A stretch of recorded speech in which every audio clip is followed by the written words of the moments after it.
ବନ୍ଧୁଗଣ, ଆଜି ମେଷ ରାଶି ପାଇଁ ଆଜିର ରାଶିଫଳ ଆମେ ଦେଖିବା। କ'ଣ ଅଛି ଆଜି ମେଷ ରାଶି ପାଇଁ ଆଜିର 17 ସେପ୍ଟେମ୍ବର 2025 ଏବଂ ସଂକ୍ରାନ୍ତି କନ୍ୟା ସଂକ୍ରାନ୍ତି ଅନୁସାରେ ରାଶିଫଳ ଏବଂ ଭଲ ମନ୍ଦ ବିଷୟରେ ଆମେ ଆଲୋଚନା କରିବା। ମେଷ ରାଶି ଲୋକଙ୍କ ପାଇଁ ଆଜିର ଦିନ ଆତ୍ମବିଶ୍ୱାସ ଏବଂ ଉତ୍ସାହରେ ଭରପୁର ରହିବ। ଆପଣ ନିଜ କାର୍ଯ୍ୟରେ ଉନ୍ନତି ଦେଖିପାରିବେ, ନିଜ ପ୍ରୟାସର ମଧ୍ୟ ଫଳ ମିଳିବ। କାର୍ଯ୍ୟକ୍ଷେତ୍ରରେ ଉନ୍ନତି ଦେଖିପାରିବେ, ଚାକିରି କିମ୍ବା ବ୍ୟବସାୟରେ ଲାଭ ମିଳିପାରେ। ଆଜି ପରିବାରରେ ସନ୍ତୁଷ୍ଟି ଓ ଶାନ୍ତି ମିଳିବ। ଭାଇମାନଙ୍କ ସହିତ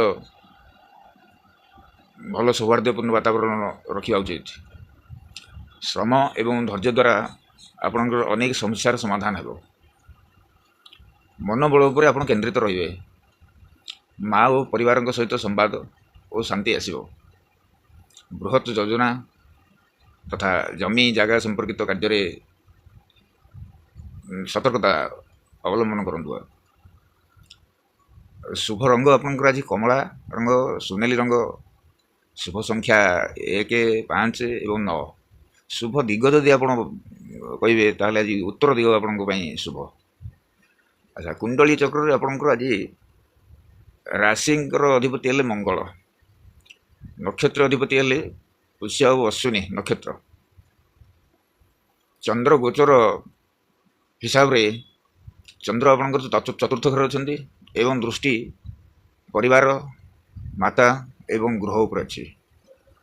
ଆଜି ଦିନର ଅଧିପତି ହେଲେ ମେଷରାଶି ପାଇଁ ବୁଧ ଏବଂ ନକ୍ଷତ୍ରର ଅଧିପତି ହେଲେ ଶନି। ଜ୍ଞାନ ଓ ଧୈର୍ଯ୍ୟରେ ଅତୁଟ ରୁହନ୍ତୁ। ଗୃହ ଉପରେ ଏବଂ ମାଙ୍କ ସ୍ୱାସ୍ଥ୍ୟ ଉପରେ ଧ୍ୟାନ ଦିଅନ୍ତୁ। ଧନ ଓ ଉତ୍ସାହ ଅନୁସାରେ ମାନସିକ ଆନନ୍ଦ ଲାଗି ପୂଜା କରନ୍ତୁ। ପାରିବାରିକ କ୍ଷେତ୍ରରେ ଏବଂ ପାରିବାରିକ ସମ୍ବନ୍ଧରେ କୌଣସି ସମ୍ବାଦରେ ଶାନ୍ତି ରଖନ୍ତୁ। ଅନ୍ୟମାନଙ୍କ କଥା ମାନନ୍ତୁ, ଅମାନ୍ୟ ହୁଅନ୍ତୁ ନାହିଁ ଏବଂ ବିସମ୍ବାଦ କିମ୍ବା ତୁଳନାତ୍ମକ ସଂଗ୍ରାମରେ ନ ପଡ଼ନ୍ତୁ ଆପଣ ଆଜି।